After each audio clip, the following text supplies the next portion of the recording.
The phone buzzes in your pocket. For a split second, the screen lights up with a notification. A group chat name flashes across the glass. Maybe it's friends planning a trip. Maybe it's family sharing photos. Maybe it's coworkers venting about a deadline. For one type of person, this is a hit of dopamine, a connection, a signal that they belong. They unlock the phone, type a reply, send a GIF, and feel energized.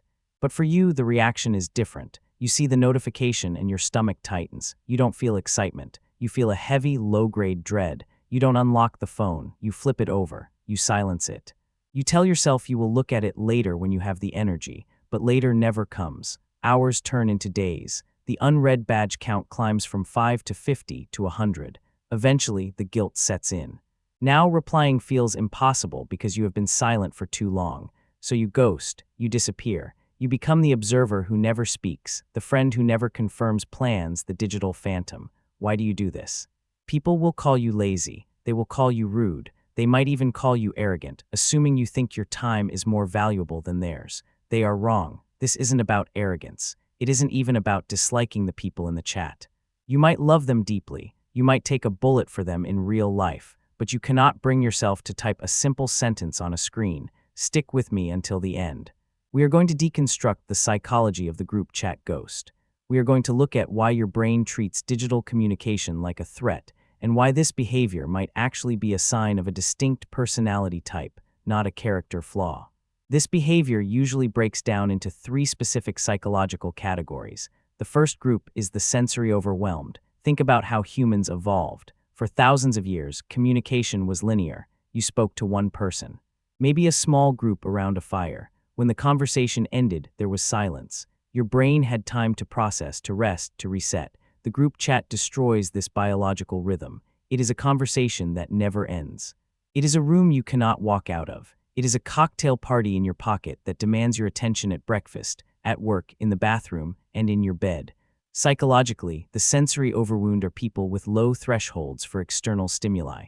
This is related to a concept called sensory gating. Your brain struggles to filter out redundant or unnecessary noise. When the phone buzzes incessantly, your nervous system doesn't register it as socializing. It registers it as an attack. Every notification is a demand for your eyes, a demand for your wit, a demand for your emotional labor. When you ghost the chat, you are engaging in a protective mechanism known as avoidance coping. You aren't trying to hurt your friends. You are trying to regulate your own nervous system. You are creating a boundary where technology has erased one. You see the chat as a leak in your energy tank. Every time you engage, you lose a little bit of yourself. So you seal the leak. You ignore the phone. It is not malice. It is survival. You are protecting your peace in a world that believes you should be accessible 24 hours a day, 7 days a week. Then there is the second group. These are the paralyzed perfectionists. This group is the most misunderstood. To the outside world, you look cold. You look like you don't care enough to reply, but the reality is the exact opposite. You ghost the group chat because you care too much. This is tied to high-functioning anxiety and a psychological state known as evaluation apprehension. Here is the cycle. You see a message. It's a joke or a question or a deep thought. You want to reply. In fact, you draft a reply in your head. It's witty, it's supportive, it's perfect. But you are busy. You are driving or working or tired. You tell yourself, I will send that when I can give it my full attention. You have a standard for yourself. You don't want to send a half-hearted lol. You want to contribute value. But then time slips. An hour passes, then a day. The conversation in the chat moves on. They are talking about something else now. Your drafted reply is no longer relevant. Now, a secondary anxiety kicks in. If you reply now, it looks weird. It looks like you were ignoring them. The window of opportunity has closed.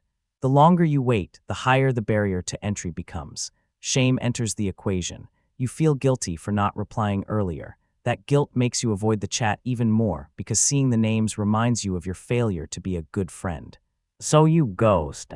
You don't type anything. You let the silence swallow you because the pressure to be perfect paralyzed your ability to be present. You aren't indifferent. You are frozen. The third group is the strategic conservers. This group is different. This isn't about anxiety, and it isn't about sensory overload.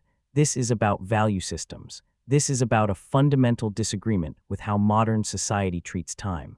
If you fall into this group, you likely view communication as a utility, not a lifestyle. You are practical. You are often highly productive. You view the group chat as a stream of low-value information.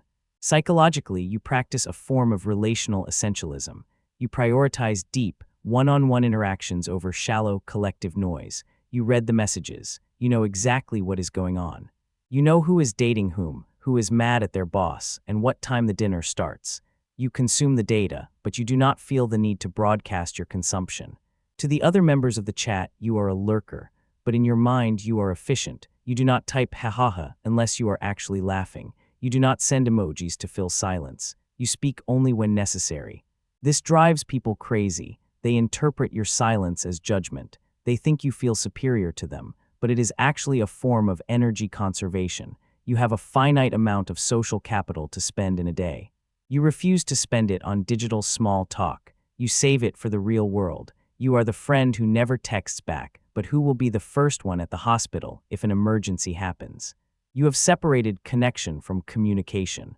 You know they are not the same thing, and you refuse to pretend that typing on a screen is the same as being there. So now we have to look at the cost. Because while all these reasons are valid, while they are psychologically sound, they come with a price.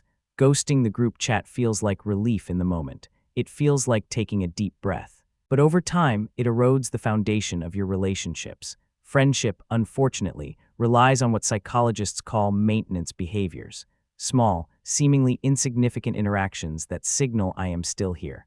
I still value you. When you ghost, you remove those signals. Your friends can't see your internal anxiety. They can't feel your sensory overload. They can't hear your internal monologue about wanting to write the perfect reply. They only see the silence, and human brains are wired to interpret silence as rejection. If you do this long enough, the invites will stop coming, not because they don't like you, but because they assume you don't like them. They will build a narrative around your absence. They will decide you are distant. They will decide you have moved on. This is the tragedy of the group chat ghost. You lose people you love, not because of a fight, not because of a betrayal, but because of a mismatch in communication styles. However, there is a flip side. The people who ghost group chats are often the most independent thinkers. You are the ones who have resisted the dopamine addiction of the smartphone. You are the ones who are comfortable with silence. You are the ones who define your life by what happens in the physical world, not the digital one. You have preserved a part of your humanity that technology tries to strip away, the right to be unavailable. In a world that demands instant access, your silence is a form of rebellion. It is a statement that says, I own my attention. You cannot have it just because you pinged me. So the question returns to you. Which one are you? Are you the sensory overwhelmed, protecting your peace from the constant noise? Are you the paralyzed perfectionist, waiting for the right moment until the moment is gone? Or are you the strategic conserver, refusing to trade real energy for digital currency?